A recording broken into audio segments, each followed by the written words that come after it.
right, you got a question? Raise your hand. Name and affiliation, please. Steph, Wei Zhang with ESPN China.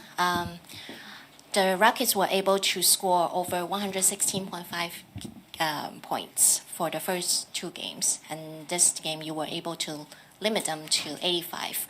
Was the defense has changed strategically, or you guys just play harder? I think we played smarter and harder than game two. Game one we were pretty solid. James got off a little bit, made a lot of tough shots. He had 40 obviously. Game two, we were just a step slow mentally and physically. Allowing paint touches and driving kicks and all that. They got that 3-point game going. Tonight, played a lot better one-on-one defense. We're able to play contain and not have to rotate as much, and that helped us kind of get a lot of momentum. And from there, it fueled our offense and got our crowd into it, and it's kind of exactly how we drew it up. Steph, John Dickinson, 95.7 The Game. What clicked for you in the third quarter, and how important was it to drive to the basket and get some layups and kind of take what the defense was giving you to help the three-point shot finally go in? And also just the explosion emotionally, you were yelling it seemingly at everybody when you got that one to go in. Just how much of a release was it to finally see that first one go in that third quarter? I mean, it was big. It was frustrating more so because I had the right intentions in the first half and I think I shot 6. I got 5 wide open threes that only one of them went in. So I guess I always say you never lose confidence. I knew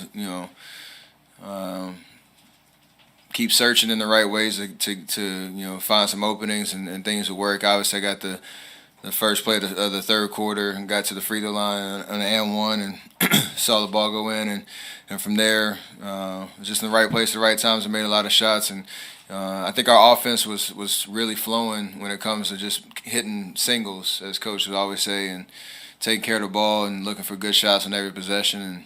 And from there, it was kind of an avalanche, and it felt good.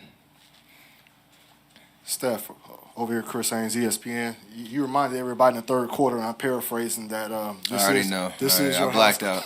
I blacked out. Well, was that? Do you feel like that was your emotions just boiling over based off of, I guess, the narrative that's been, circling around you over the last 3 days?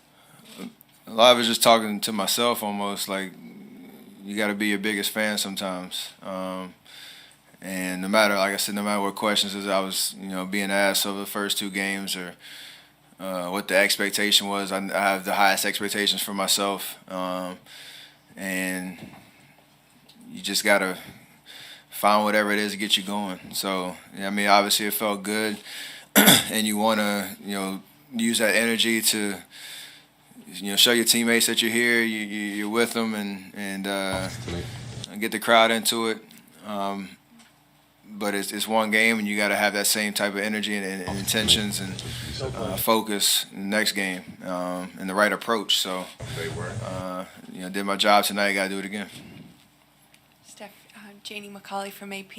How do you decide whether to shake your backside afterward or go down on your back and do a snow angel, or is it all spontaneous? And also, Draymond just said that your 3 brings the house down the way some guys' dunks do in other buildings. And do you sense that? Yeah, big momentum swings when you can. There's obviously that anticipation. You come in transition or you find an open look. There's a collective hush in the crowd, especially in this building, and it's a cool moment. So I was searching for it in the first half. Like I said, I had plenty of opportunities, just couldn't knock it down. And third quarter, it opened up. So, I've been doing it for a while and won't let 2 tough games shooting keep me frustrated, and just keep shooting and let it kind of take care of itself in that sense. Steph, Mark Spears, ESPN. Is there something that you've seen that makes you feel like you're showing more aggressiveness going to the basket? And also, what was the key to your play defensively tonight? When you think about the way that they play defense, they do a lot of switching. They try to press up on the three-point line, and take away any daylight. And when you have that much space, it's a little easier to get into the paint, finish at the rim or try to, probe and kick out to the weak side. That's how I got my first three in the first half, was kind of probing, bringing two to the ball, giving it up, and then relocating out. So you can't press. I think that's the biggest thing I did in game two. Is three's not there, that's fine. There's plenty of other things that I can do on the court to help get the offense going. Obviously, I like to shoot threes. I'm gonna keep shooting them, but you gotta be smart about how you orchestrate the offense and orchestrate those type of possessions. And defensively, we were just solid. Like I said, just one-on-one defense. Great scores on the other side of the ball, and whether you play good defense or not, they can still get a bucket. But we can't have breakdowns when it comes to having two on the ball or getting a direct blow by where there's no help. All that type of stuff, and just taking those challenges on, and over the course of the series, you gotta just make. Steve Bitker, KCBS. You sort of just touched on it, but how does the team guard against complacency coming into Game 4 so that you're sure to come out with that same defensive intensity from the beginning? I think I said it on the court after the game. Coach probably come in and just play the Game 2 film and just say, "Don't do what you're doing right now."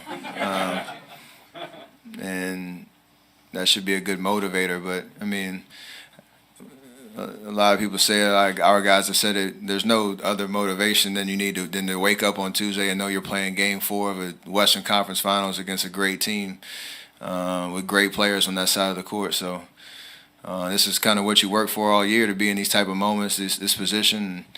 Win, lose, or draw, you got to just be excited about this opportunity because we're playing high-level basketball in front of the world. So it's fun. You just gotta be ready. Steph, Tony Harvey, Sacramento Observer. What is Steph Curry's world like when those shots are not dropping? Do you after the game go out when you normally take 1,000 shots and take 2,000 shots? What's your routine? My routine stays the same pretty much. I mean, whether I shoot 12 for 14 from the three or 1 for 8, I come in the next day with the same mentality to try to get better. And don't overthink it, really. I put in so much work and been blessed with this talent to shoot the ball for years. You got to rely on that and not try to get in your feelings or feel like the world's crashing down on you because you're not making shots. Like, wake up, eat breakfast, lift weights, go out, have practice, get your shots up, and just have confidence in yourself that you can figure it out. So that's the story of kind of the ups and downs of an NBA type environment. Game in, game out. It can't get too low, can't get too high. Three more, starting with Mark.